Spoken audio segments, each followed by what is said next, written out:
O que acontece? Temos aqui o cromossomo, né?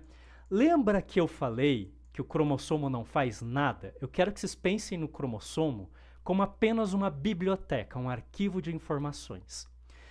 A gente tem uma coisa chamada expressão gênica. O que muda no peixe palhaço se ele não muda o DNA dele e em um momento ele é macho produzindo gameta de macho e em outro momento ele é fêmea produzindo gameta de fêmea? O que muda? É uma coisinha chamada expressão gênica. Eu duvido que vocês tenham estudado expressão gênica na biologia no colégio, nem no ensino médio. Se vocês estudaram, cara, teus professores estão de parabéns. Mas é geralmente uma coisa que a gente só vê na faculdade.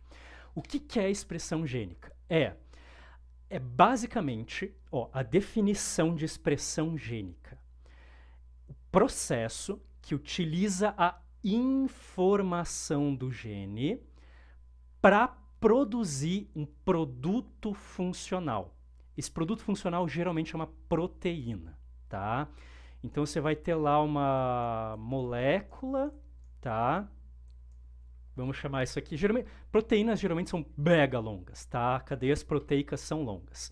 Mas vamos dizer que isso aqui é uma molécula, né? Você tem lá uma molécula. Isso aqui não é uma célula, isso é uma molécula química. Proteínas são moléculas químicas, né? Finjam que isso são átomos e ligações aleatórias entre átomos em cadeias de proteínas, que geralmente são cadeias de carbono e outras coisas, né? Química orgânica, toda aquela coisa que a gente viu em química. O DNA sozinho não faz nada, mas você geralmente vai ter moléculas que vão vir aqui, vão ler o DNA, traduzir a informação do DNA e transformar o que está escrito em uma proteína. A proteína, ela é algo que vai fazer alguma coisa no nosso organismo, é ela que vai mexer com o nosso organismo. Aí o que acontece? Tem determinados pedaços aqui que eles vão estar, a gente vai chamar de ligados ou ativos, ok? Ou seja, quando passa essas moléculas de leitura, tá, esses decodificadores, ele vai ler esse pedaço e vai gerar uma proteína.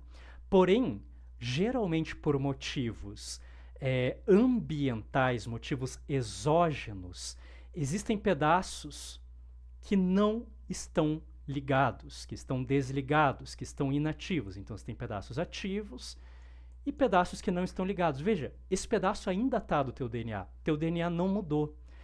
Você não perdeu esse pedaço aqui. A informação ainda está ali. Porém, ela não é lida e não vira proteína, tá bom? Então, isso aqui é a expressão gênica. Esse processo de pedaços que são lidos e não lidos e viram ou não viram proteína, isso é expressão gênica. Por que isso aqui é útil? Gente, isso aqui é útil para várias coisas. Eu quero que vocês pensem em diabetes, em depressão, nos meus seios e em Pokémon. Todas essas coisas são governadas em parte por expressão gênica. Tá, eu já explico. A parte do Pokémon é meio brincadeira, mas é uma teoria bem famosa. É a teoria do pessoal do Game Theory, ainda por cima, tá? Pra quem quiser assistir The Game Theory, lá do Matt, cara, ele tem um maravilhoso de Pokémon em que ele explica justamente isso aqui que a gente tá falando sobre a evolução dos Pokémons, tá? Então, o que acontece? Vocês devem saber que tem pessoas que têm uma genética familiar que contribui para aparecer diabetes, correto? Por quê? Porque elas herdaram dos seus pais pedaços do DNA que tornam elas, que fazem com que elas tenham mais chance de desenvolver diabetes, porque esses pedaços podem ser lidos e isso pode gerar toda uma consequência no corpo que vai ter aquela dificuldade de insulina, na produção de insulina que a gente está falando da diabetes, né? Que vai toda uma questão fisiológica que começa lá no DNA e termina aqui. Então tem gente com pedaços de DNA que, se lidos, vão acabar gerando mais a diabetes. E tem gente que não carrega esses pedaços de DNA. Só que por que a pessoa que nasceu com esses pedaços de DNA que geram mais chance de ter diabetes, já não nascem com diabetes? Tem gente que desenvolve diabetes com 1, 2 anos. Eu tenho um priminho que desenvolveu agora com 2, 3 anos, né? Mas tem gente que vai desenvolver diabetes com 20, 30 anos de idade, né? Por que tem gente que não tendo DNA com probabilidade de diabetes desenvolve diabetes mesmo assim? Porque fatores como o quanto que a pessoa se exercita, a alimentação de baixa ou de boa qualidade, todos esses fatores externos vão influenciar em ligar ou desligar certas partes do nosso código genético. E, por exemplo, se a pessoa ela não se exercita e ela come mal, ela vai ter mais chance de ligar essa parte do código genético e ela começar a gerar proteína. Então, pessoas que têm o DNA e que têm a parte externa vão ter muito mais chance de desenvolver diabetes. Quem só tem o DNA, mas se cuida, tem menos chance de desenvolver diabetes. Quem não se cuida, mas não tem o DNA, também tem menos chance de desenvolver diabetes.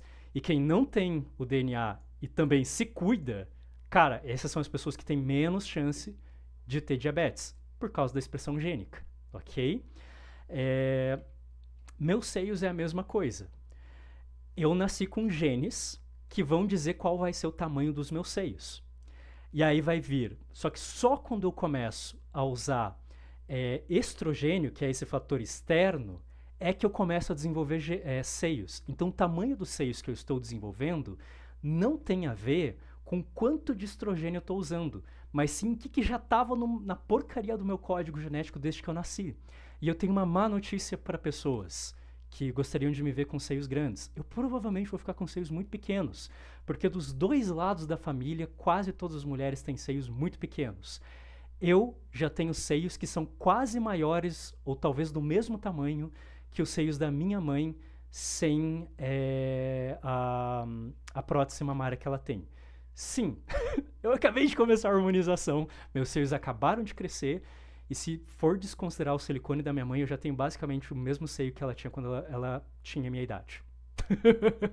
Então, assim, eu tô ferrado nessa loteria genética dos seios. Então, eu posso tacar mais hormônio, mas eu já nasci com genes que tem a ver com o tamanho de seios. Ah, mas você nasceu com genes XY. Não importa, eu tenho essa parte no meu DNA. Ela só não estava ativa antes, e por isso que eu não estava formando seios antes. Estão entendendo que complexo que é? A brincadeira que o pessoal faz muito com Pokémon por que um Pokémon é o mesmo, né? Ele é lá um Pokémonzinho pequeno, daí ele evolui para um Pokémon lá mega super grandão. Por que ele faz essa evolução e continua a ser o mesmo Pokémon? Daí o pessoal fala, provavelmente porque se ele batalha, ele ganha XP por meio da batalha, isso vai gerando um estresse exógeno e faz com que ele ative genes que já estavam lá nele e daí ele evolui, ok? Essa é uma pegada muito interessante sobre o Pokémon, tá? Depressão e algumas outras coisas é muito parecido. Algumas pessoas, assim como na diabetes, a gente falou isso sobre a live da depressão, tem essa questão dos genes ativos e inativos também. Então, o gene ser XX ou ser XY não quer dizer que sempre vai gerar tal gameta. E aí, é assim que o peixe palhaço faz. Ele pode ter o mesmo gene, mas pressões ambientais fazem com que ele mude algumas coisas, tá? Em outras palavras, quando a gente está falando de macho ou fêmea, a gente vai estar falando que esta expressão gênica, não é o gene, é a expressão gênica, é o jeito que o gene é lido, que gera essas proteínas e que gera os efeitos no corpo. Isso sim vai fazer com que no final das contas saia lá um gameta e vai fazer com que a gente biologicamente defina como macho ou fêmea.